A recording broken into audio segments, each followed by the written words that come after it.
Hey guys, welcome back to Social Net. In today's video, I'm going to show you how you can reset your password for Bank of Queensland online banking account.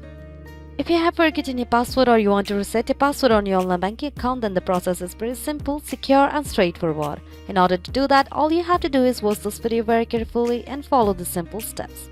First, go to any browser on your desktop. Then on the search bar, search for BOQ.com.au.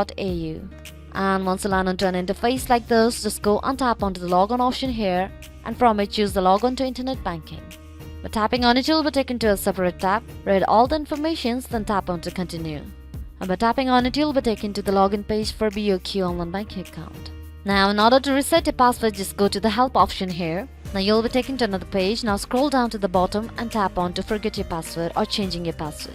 And then follow the on-screen prompts and you'll have successfully reset your password for your Bank of Queensland. So this will be it for today guys. Thanks for watching the video. Don't forget to hit the like button if the video was helpful, subscribe to the channel and stay up to date for more videos like this. Bye bye.